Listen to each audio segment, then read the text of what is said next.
জয় শ্রীকৃষ্ণ চৈতন্য প্রভু নিত্যানন্দ শ্রী অদ্বৈত শ্রীবাসাদে গৌর ভক্তবৃন্দ। পাপহং পাপ পরিমাহ পাপ আত্মা পাপ সম্ভব ত্রাহি মাম পুণ্ডরীকাক্ষ সর্ব পাপ গুরু। হরে কৃষ্ণ হরে কৃষ্ণ কৃষ্ণ কৃষ্ণ হরে হরে হরে রাম হরে রাম রাম রাম হরে হরে। ওম নমো ভগবতে বাসুদেবায়। ওম নমো ভগবতে বাসুদেবায়। ওম নমো ভগবতে বাসুদেবায়। বলো গুরু শ্রীমদ্ ভগবদ্ গীতা প্রীতি প্রেমানন্দে বল। অষ্টাদশ অধ্যায় মুখ্য যুগ। মুখ্য শব্দের অর্থ মুক্তি। এই অষ্টাদশ অধ্যায়ে ভগবান শ্রীকৃষ্ণ অর্জুনকে সকল মুক্তির সন্ধান প্রদান করেছিলেন। আর আমরা সকল ভক্তবৃন্দগণ অর্জুনের পদাঙ্ক অনুসরণ করে সেই মুক্তির সন্ধান অন্বেষণ। অর্জুন উবাচ সন্ন্যাসস্য মহাবাহু তত্ত্বম ইচ্ছামি বেদিতুম ত্যাগস্য চ ঋষিকেষু পৃথুকো কেশিনীষু ধনম। শ্রী ভগবানুবাচ কাম্যनं কর্মণं ন্যাসস্য সন্ন্যাস্যং কাবয়বিদং সর্বকর্মফলত্যাগং প্রাহুস্ত্যাগং বিচক্ষণাঃ। অর্জুন বললেন, হে ঋষিকেশ, হে মহাবাহু, হে কেশিনীসূদন, সন্ন্যাস ও ত্যাগের তত্ত্ব পৃথকভাবে জানতে ইচ্ছা করি। হরি বল। এবার অর্জুন ভগবানকে কি বলল? যে হে ঋষিকেশ। হে ঋষিকেশ ভগবানের আরেকটি নাম হলো ঋষিকেশ। হে ঋষিকেশ, হে মহাবাহু, হে কেশিনীসূদন। কয়েকটি নামে সম্বোধন করলেন। প্রথমে বললেন হে ঋষিকেশ, আবার বললেন হে মহাবাহু, আবার বললেন হে কেশিনীসূদন। এক এক জায়গার এক এক মাহাত্ম্য, এক এক ভক্ত ভগবানের এক এক নাম রেখেছেন। কখনো কেশিনীসূদন অর্থাৎ কেশী নামক দত্তকে বধ করেছেন, তাই বৃন্দাবনের কেশীঘাটে তিনি হয়েছেন কেশিনীসূদন। এই জন্য আবার মহাবাহু, তিনি বিরাট যোদ্ধাও ছিলেন। তিনি এই দাপর যুগে তিনি কংসের মতো বিরাট যোদ্ধাকেও তিনি বধ করেছিলেন। তাই অর্জুন বলছে, হে কেশিনীসূদন, সন্ন্যাস ও ত্যাগের তত্ত্ব পৃথক অর্থাৎ আলাদাভাবে আমি জানতে ইচ্ছা করি। কার জানার ইচ্ছা বাসনা জেগেছে? ভক্ত অর্জুনের। তাই সেই অর্জুনের সঙ্গে আজ আমরাও জানব সন্ন্যাস কাকে বলে ও ত্যাগ কাকে বলে। ভগবান বললেন, শ্রী ভগবান উবাচ জ্ঞানী ব্যক্তিগণ কাম্য কর্মসমূহ ত্যাগকে সন্ন্যাস বলে থাকেন। হরি বল। কাম্য যে কামনার বস্তু, যদি কামনা কর্ম ত্যাগ করা যায় তবেই সন্ন্যাস বলে জ্ঞানী ব্যক্তিগণ বলে থাকেন। বিচক্ষণ লোকেরা সমূহ কর্মফল ত্যাগকেই ত্যাগ বলে থাকে। যদি আমরা কর্ম করি আর সেই কর্মের পিছনে ফলের আকাঙ্ক্ষা করি না, যদি কর্মের ফল আমরা নিজের স্ব ইচ্ছা সহিত ত্যাগ করিতে পারি, তবে সেই কর্মফল ত্যাগকেই ত্যাগ বলে। কোনো মনীষী বলেন কর্ম মাত্রই দোষযুক্ত। কোনো মুনি ঋষিগণ বলেন কি কর্ম মাত্রই দোষযুক্ত, অতএব ইহা ত্যায্য। আবার অনেকে বলেন যজ্ঞ, দান, তপস্যা আদি কর্ম ত্যাগ করা চলে না। হরি বল। যজ্ঞ করা এবং দান করা, তপস্যা করা, এগুলি ত্যাগ করা কখনোই কি নয়। সেই কর্ম, যদিও যে কর্মের মধ্যে ফলাকাঙ্ক্ষা রয়েছে, ফলাশক্তি ত্যাগ করা সম্ভব, তবুও যজ্ঞ করা কখনোই আমাদের সেই ত্যাগ করা সম্ভব নয়। কারণ যজ্ঞ প্রথমেই ভগবান শ্রীকৃষ্ণ অনাদিরাদি প্রাণ গোবিন্দ যখন ওনার নাভি কমল থেকে পরমপিতা ব্রহ্মাকে তিনি সৃষ্টি করেছেন, পরমপিতা ব্রহ্মাকে তখনই বলেছিলেন যে হে পুত্র তুমি যজ্ঞ করো। এই অম তৎসৎ বাণী সর্বপ্রথম ভগবান অনাদিরাদি প্রাণ গোবিন্দ, যিনি এই বিশ্বের বিশ্বেশ্বর, সেই জগৎপতি নারায়ণ পরমপিতা ব্রহ্মাকে দান করিয়াছিলেন। এই মন্ত্র দ্বারা তুমি যজ্ঞ করো, আর যজ্ঞ করে উত্তরোত্তর বর্ধিত হও। এই পৃথিবীকে বর্ধিত করো, এই পৃথিবীকে বর্ধিত করো। তাই যজ্ঞ সর্বদা চলবে, দানও থাকবে, চলবে। আমাদের ত্যাগ করা উচিত নয়, তপস্যা দিয়েও ত্যাগ করা উচিত নয়। এক একজন এক এক ধরনের আমরা তপস্যা করি। কেউ কায়িক তপস্যা, কেউ বা বাচিক তপস্যা, কেউ বা মানসিক তপস্যা। এই তপস্যাও 3 প্রকার। তাই এই তপস্যাও ত্যাগ করা উচিত নয়। মনে মনে যে আমরা তপস্যা করি সেটাকেই বলে যে আমরা মন দ্বারা তপস্যা করা। আবার কায়িক, এই দেহ দ্বারা যে কর্ম করি তাকে বলি কায়িক তপস্যা। বাচিক তপস্যা, যে বাক্যের উচ্চারণের মাধ্যমে আমরা ভাগবত, শ্রীমদ্ ভগবদ গীতা, কীর্তন ইত্যাদি ভগবানের নাম গুণগান কীর্তন করিয়া থাকি, তাই হলো বাচিক তপস্যা। বলো কৃষ্ণ প্রীতি প্রেমানন্দে। হে ভরত সত্যম, এই ত্যাগ সম্পর্কে তোমাকে নিশ্চয় করে বলছি, শুনো। ত্যাগ 3 রকম। ত্যাগ আবার 3 প্রকার। যেমন যজ্ঞ, দান ও তপস্যা রূপ কর্মসমূহ ত্যাগ করা উচিত নয়, উপরন্তু অবশ্য করণীয়। কারণ এটি মনীষীগণের পর্যন্ত চিত্ত শুদ্ধি করে। চিত্ত হলো আমাদের এই দেহরূপ চিত্তকে কে শুদ্ধি করে? এই দেহরূপ চিত্তকে শুদ্ধ করে যজ্ঞ, দান, তপস্যার দ্বারা। এই রূপ ভাবে এই দেহরূপ অর্থাৎ এই চিত্তটাকে শুদ্ধ করা যায়। তাই উপরন্তু অবশ্য করণীয়, কারণ এটি মনীষীগণেরও চিত্ত শুদ্ধ করে।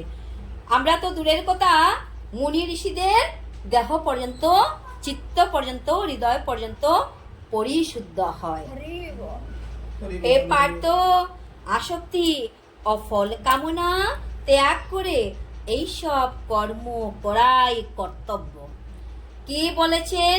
বলছে হে পার্থ। এখানে অর্জুনকে বলছে পার্থ, কারণ অর্জুন হলো কুন্তী দেবীর পুত্র। কুন্তী দেবীর আরেকটি নাম হলো প্রীতা। আর প্রীতার পুত্র বলে এখানে অর্জুনকে পার্থ নামে অভিহিত করছেন। কে করছেন?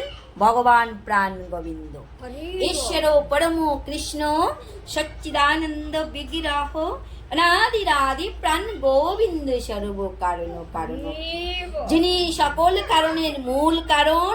তিনি বলছে হে পার্থ, আসক্তি ও ফল কামনা ত্যাগ করে এইসব কর্ম করাই কর্তব্য। আসক্তি পরিত্যাগ করো, ফলের কামনা পরিত্যাগ করো, আর এটাই হলো আমার শ্রেষ্ঠ মত। এটাই হলো ভগবানের শ্রেষ্ঠ মত। হয়তো আমাদের এই গৃহ সংসারে থেকে আমাদের পক্ষে সম্ভব হয় না ফলাশক্তি, ফলের আশা পরিত্যাগ করা সম্ভব হয় কি মায়েরা? আজ পর্যন্ত কেউ ফলের আশা পরিত্যাগ করতে পেরেছি কি? পারিনি তো, পারিনি। নিত্যকর্ম ত্যাগ করা উচিত নয়। নিত্যকর্ম তাহলে কোনগুলি? আমাদের মায়েদের উচিত কি? আমাদের মায়েদের উচিত হলো সূর্য উদিত হওয়ার পূর্বে বিছানা বা শয্যা ত্যাগ করা। কিন্তু আমরা পারি কি? পারি। একটি মাসের জন্য আমরা সবাই পারি। হ্যাঁ, একটি মাসের জন্য আমরা সবাই পারি। সেই মাসটি হলো কার্তিক মাস বা দামোদর মাস। সবাই পারি, কিন্তু অন্য কোনো মাসে আমরা পারি না। আর চেষ্টা যদি করতাম অবশ্যই আমরা সবাই পারতাম। তো যাই হোক, এই মাসটি অতি উত্তম মাস, আর এই মাসে আমরা সবাই উদীয়মান সূর্য দর্শন করিতে পারি। আর এই উদীয়মান সূর্যই হলো ভগবান। এই ভগবানকে যদি আমরা দর্শন করিতে পারি আর প্রণাম করিতে পারি, ওম জবা কুসুম শঙ্কাশম কাশ্যপেয়ম মহাদিতিম দন্তারিম শিল্পোপাপগ্নম প্রণতি অস্মি দিবাকরম। এই মন্ত্র আমরা 3 বার জপ করে সূর্যদেবকে প্রণাম করব। অতি সহজ। ওম জবা কুসুম শঙ্কাশম কাশ্যপেয়ম মহাদিতিম দন্তারিম শিল্পোপাপগ্নম প্রণত অস্মি দিবাকরম। এই মন্ত্র উচ্চারণ করে আমরা 3 বার সূর্য দেবতাকে আমরা প্রণাম জানাবো। হে সূর্যদেব। সূর্যদেবের রং কি? জবা ফুলের মতো, জবা ফুলের মতো রাঙ্গা। আর তাই বলছি, ওম জবা কুসুম শঙ্কাশম কাশ্যপেয় মহাদুতিম। সূর্যদেব কার পুত্র? সূর্যদেব সেই কশ্যপ মুনির পুত্র, তাই বলছি কাশ্যপেয় মহাদুতিম দন্তরিম সর্ব পাপগ্নম, সকল পাপ বিনাশ কর। হরি বল। প্রণত অস্মি দিবাকরম। আমি তোমার শ্রীচরণে প্রণাম জানাই। কার্তিক মাসকে দামোদর মাস কেন বলে? কার্তিক মাসকে দামোদর মাস কেন বলা হয়? দাম শব্দের অর্থ হলো রশি, আর উদর শব্দের অর্থটা হলো পেট। আর ওই মাসে আমার মাতা যশোমতী কৃষ্ণকে, ছোট্ট বালক কৃষ্ণকে উদকলে এই পেটের সহিত, পেটের মধ্যে রশি দিয়ে বেঁধেছিল বলে দামোদর মাস বলা হয়। হরে কৃষ্ণ, হরি বল। না, চেষ্টা করে পারেনি। যতবারই মা বাঁধতে চায় রশি তার চেয়ে ছোট হয়ে যায়। এটা হলো ভগবানের দাম বন্ধন লীলা। ভগবানের দাম বন্ধন লীলা, ভগবানের ইচ্ছা হয়েছে তাই ভগবান লীলা করেছে।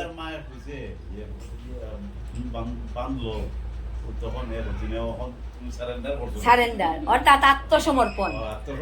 হ্যাঁ, আমার মাতা এবার আত্মসমর্পণ করেছে, তাই মায়ের হাতে আমার বাধা পড়তেই হবে। রাধে রাধে। আর এই মাসে যদি আমরা 16 মালা না পারি, 4 মালাও জপ করি, তাহলে অন্যান্য মাসের তুলনায় শত সহস্র গুণ ফল হয়। এই মাসে যদি ভগবানকে আমরা ভোগ নিবেদন করি, ভগবানের মঙ্গল আরতি কীর্তন করি, অন্যান্য মাসের চাইতে শত সহস্র গুণ ফল বর্ধিত হয়। নিত্যকর্ম ত্যাগ করা উচিত নয়। আমাদের প্রতিদিন নিদ্রা থেকে জাগরিত হওয়া, সূর্য উদিত হওয়ার পূর্বে আর গৃহকর্ম করা, স্নান করা, তৎপশ্চাৎ ভগবানের সেবা কার্য করা। ভগবানের সেবা কার্য করার পিছনে আমাদের চুলায় আসতে হয় নিয়ম মতো, কিন্তু আমরা প্রত্যুষে উঠতে পারি না। তার কারণে আমাদের ভগবানের সেবার আগে পেটের সেবার চিন্তা করতে হয়। রাধে রাধে। চা লাগে। রাধে রাধে। চাটা ছেড়ে দাও কাকু। মোহবশত অর্থাৎ মিছা মায়া বশত নিত্যকর্ম ত্যাগকে তামসিক ত্যাগ বলে। কষ্টকর ভেবে দেহ ক্লেশের ভয়ে যে কর্ম ত্যাগ করা হয় সেটা রাজসিক ত্যাগ।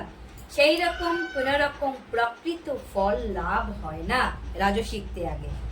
হে অর্জুন, কর্তব্য জ্ঞানে যে নিত্য কর্ম করা হয় সেই কর্মের ফল ত্যাগ করাকে মনীষীগণ সাত্বিক ত্যাগ বলেন। মনীষীগণ কোন কর্মকে সাত্বিক ত্যাগ বলেছে? কর্তব্য জ্ঞানে আমাদের করতে হবে, এটা আমাদের উচিত কর্তব্য কর্ম। যে নিত্য কর্ম করা হয় এটা আমাদের কর্তব্য দায়িত্ব মধ্যে পড়ে, আমাদের করা উচিত। তাই বলছে সেই কর্মের ফল ত্যাগ করাকে মনীষীগণ সাত্বিক ত্যাগ বলেন। রাধে রাধে। সত্যগুণযুক্ত, মেধাবী, সংশয়হীন, ত্যাগী পুরুষ কষ্টকর কর্মে বিরক্ত ও সুখকর কর্মে প্রীতি অনুভব করেন না। এই কথাটি আমরা ধ্যান দিয়ে শ্রবণ করব। সত্যগুণযুক্ত, মেধাবী, সংশয়হীন, ত্যাগী পুরুষ কষ্টকর কর্মে বিরক্ত। যে কর্ম করতে কষ্ট হয় সেই কর্মে তারা কষ্ট কখনোই মনে করে না, আর সুখকর কর্মে কখনো আনন্দ অনুভব করে না। রাধে রাধে। আমরা কি করে থাকি? সুখ পেলে আনন্দ উপভোগ করি, আর দুঃখ পেলে কাঁদি, তাই তো? এটাই হচ্ছে আমাদের কর্ম। দুঃখ পেলে কাঁদি, হে ভগবান কি কষ্টে আমাকে রেখেছো। আর যদি ভগবান সুখ দিয়ে, ভগবান কত ভালো আমাকে সুখ দান করেছে। রাধে রাধে। তো কিন্তু বলছে যে এই রকম কষ্টকর কর্মে বিরক্ত এবং সুখকর কর্মে প্রীতি অনুভব করেন না, এটাই হলো সত্যগুণ যুক্ত। পৃথিবীতে দেখো সমস্ত কার্য ত্যাগ করতে পারে না, তবে কর্মফল ত্যাগী ব্যক্তি প্রকৃত ত্যাগী বলে অভিহিত হন। ইষ্ট অনিষ্ট মেশানো 3 প্রকার কর্মের ফল সকাম ব্যক্তিরা পরলোকে ভোগ করেন, সন্ন্যাসীদের ওইসব কর্মফল হয় না। যদি প্রকৃত সন্ন্যাসী, কোনো ভক্ত প্রকৃত সন্ন্যাসী থাকে, তাহলে ইহলোক হোক আর পরলোক হোক এই কর্মের ফল ভোগ করিতে হয় না। তাহলে হাজারেও একজন ভক্ত মিলে কিনা? হে মহাবাহু, সকল কর্মসিদ্ধির জন্য সাংখ্যে এবং বেদান্ত শাস্ত্রে 5টি কারণ বর্ণনা করা হয়েছে।